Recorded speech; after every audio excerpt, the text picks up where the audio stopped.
Guys, welcome back. Hope you had a great week. Happy Monday.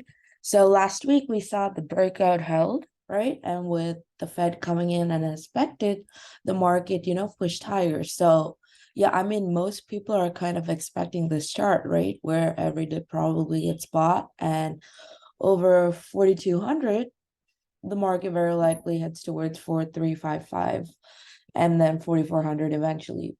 But though I am watching this chart, something at the back of my neck is kind of telling me like, hey, like it's not gonna be that easy to, like just straight up go to 4,400 and then kind of start the big sell-off. Like the choppy action we've had throughout the past couple of weeks, like even though we've been chopping higher, if you see that if I fib the swing low, right, from the most recent low to this recent wave, you can see that we rejected the 4192, kind of fib level. So every time, right, I've explained in the past the importance of the 1.618 fib level. So every time in the past that this has kind of been a choppy ABC, it usually means that there's a more bearish leg, right, coming in a demand before the market can, proceed to move higher. So for some reason, I really do think that, like we might,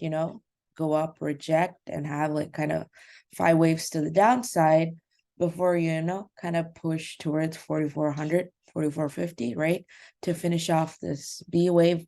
But yeah, I mean, this does look like the more higher probable, wave structure. But yeah, like I said, my gut is telling me I do think we do something like this. But yeah, at this point, right, last time we discussed we needed a break over 4,060 to get to 4,200, almost 4,200, right? We went into 4,190. So the next level we need to kind of break, if you're feeling bullish, is 4,200, right? The where we rejected. If we break that, then 4,300 and 4,350 are in the cards, right? And I do think that if we do break that, we will end up to around 4,450, right, before this wave is done. So yeah, that is the bullish case. But like I mentioned, I just have a gut feeling we're gonna come back down to, like trap the bulls, right? This is a very firm breakout and again, very choppy structure. So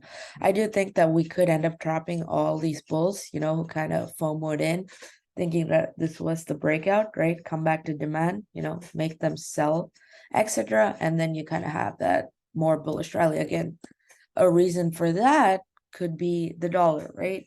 We've been indicating the dollar is going to bounce.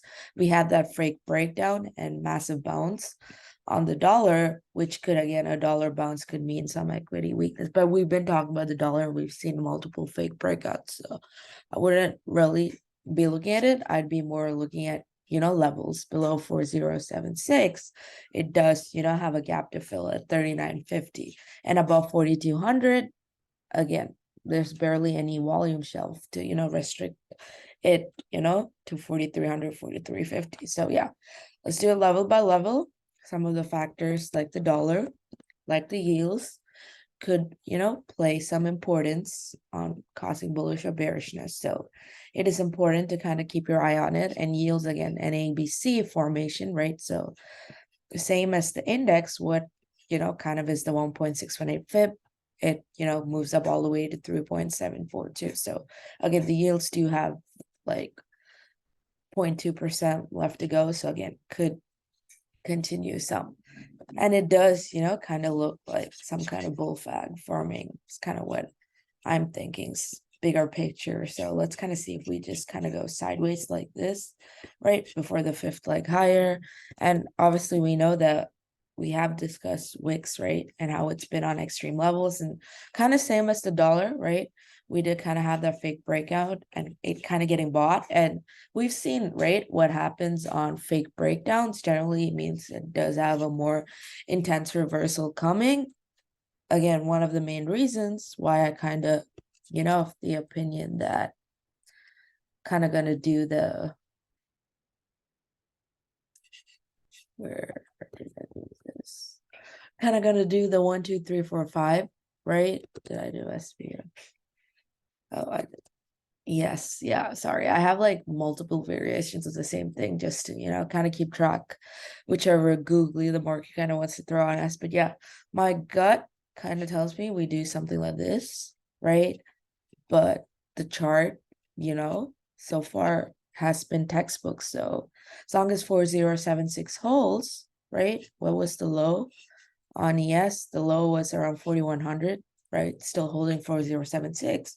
The market should, continue to get bought higher. But yeah, I did mention a bunch of factors which could, play a role in this kind of playing out. And I haven't looked at the PCE. I just kind of want to briefly go through the put call ratio and kind of see where we're at, right? And I don't think we should look at candles. We should kind of look at the line chart. And the put call ratio has been going down since December, since we are on the weekly chart, right? If I drew a trend line this way, we know that this was a resistance level.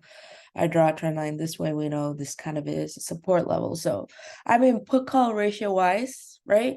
The market is more under, oversold conditions. And we usually, tend to have a bounce in this area, right? And we tend to have a rejection in this area. So, yeah, considering that, it looks bounce worthy, again, could be a factor, in the market kind of, coming down to test demand. I mean, I kind of said this last week, but I also said that, we were more likely, right?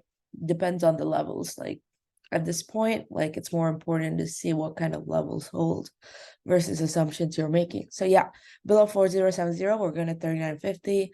Above, if we hold above 4076 and we break, 4200, we should be head up to 4355. Personally, if we do, kind of have a bounce today, I mean, we are kind of having some kind of, oversold bounce, which is very normal, right? And it does, if I look at the 30-minute time frame, right, we're pretty much, bouncing off the 1.23 fibs. So I wouldn't be surprised if we, bounce up to 4190 before we kind of reject. So yeah, watching a bunch of scenarios, I just wanted to bring all these factors in your head because I mean, everyone's kind of bullish, but that should, lead you to be a little cautionistic. And given the dollar and the yields and the wicks kind of had a fake breakdown and then a pump higher, kind of just, be careful. But yeah, just watch your levels. So yeah, that's kind of just what I had to, go through this week. Just kind of let's go through some of the watch lists, for this week. And the first one I have is Tesla. Again, the reason for that is this is a previous area of resistance. We are seeing some kind of resistance happening. And again, I do have this as an ABC, right? I do count 5 waves, right? You can see if I fib this, we went up to 2 and then 1 equal to 1. So at least 5 waves, right? At minimum, right? I do think that 165, 163, right? Back down. You can see this trend line is an area it gets bought up on, right? At minimum, whether you're bullish or bearish, I do think Tesla comes down to 165. And then the next leg lower really depends if, right? I'll show you both the alterations, right? This is the ABC kind of going forward with, my gut feeling. And alternatively, what I want to point out is that if you are, right, if you are feeling bullish, I would still say that we come down to 165 before, Tesla has that 5th wave higher. So that's just a key difference, right? Bullish or bearish, I do think Tesla will, as long as it stays below 198, we do come down to this level. And then after it bounces, if it rejects and comes down lower, have the 5th wave. It's kind of dependent. So that's the reason I have Tesla on this week's watch list. The next thing on this week's watch list is actually TLRY, right? TLRY still has not broken out. And the reason I have it is just, I'm not saying we're going to break out this week. I just want to bring to your attention that pot stocks are kind of lagging, the broader junk stock, rally. So again, TLRY could, ultimately, you can see this is the area. It's facing rejection. It tried to break out last week. It failed, right? So the level you're looking for is about, I'd say 3.5, right? The high of the previous week to break. If that breaks, you can see that we've broken this downtrend breakout, may break out this week, may break out this month, right? I just want to put this on your watch list. Set your alerts at 3.5 because I think when it breaks 3.5, TLRY is, very likely going to move up to 5. And ultimately, I do think we test this, descending 200-day at 8.6. So that would, give you like 130% off the stock. So I do think it could make an interesting, move. The next one I have for this week's watch list is CAT. And again, the reason for that is we know bigger picture. This is the long-term trend line, right? We broke out, we failed, we broke out, came down to retest it. So again, this definitely doesn't look like something bullish, right? This is a very massive outside bar on the weekly. So again, we break below again, very likely what happens when you have a false breakout, you have a massive sell-off. So that's the reason, I have puts below 245, right? And my target is previous support at 230. So it's the reason I have CAT on this week's watch list. Next one is MMM. The reason for that again is we had an inside week, right? For me, my trigger is at 120. We break the high of the previous week, which was last week.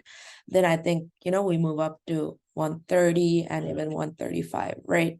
Basically, we know what happens after an inside week, right? We tend to move higher. I mean, the last time we had an inside week, we had a smaller weekly candle and then we had a massive candle. So again, that is very possible, right? We could just have a small move up to 125, which would still be a fair play. But again, that would, mean that to keep an eye on MMM again the week after. So yeah, I do think MMM kind of looks very interesting and could end up having another inside week to, kind of create some kind of fuel to, push the move higher. So yeah, 120 is the trigger, the high of previous week. And the last one I have is mRNA. We shorted this, right, already, and it's been doing great. I mean, it's down like from 190 all the way to 173. So now I would, again, you can see that the reason it's finding support here is it's the 100-day on the 4-hour chart, right? So I would like it to break below 172, right? And then the next level of support is at 160. So yeah, I just have puts below 172 to come down to 160. So that's kind of what I have for mRNA. And yeah, that's all I have for this week's watch list. I hope you have a great day.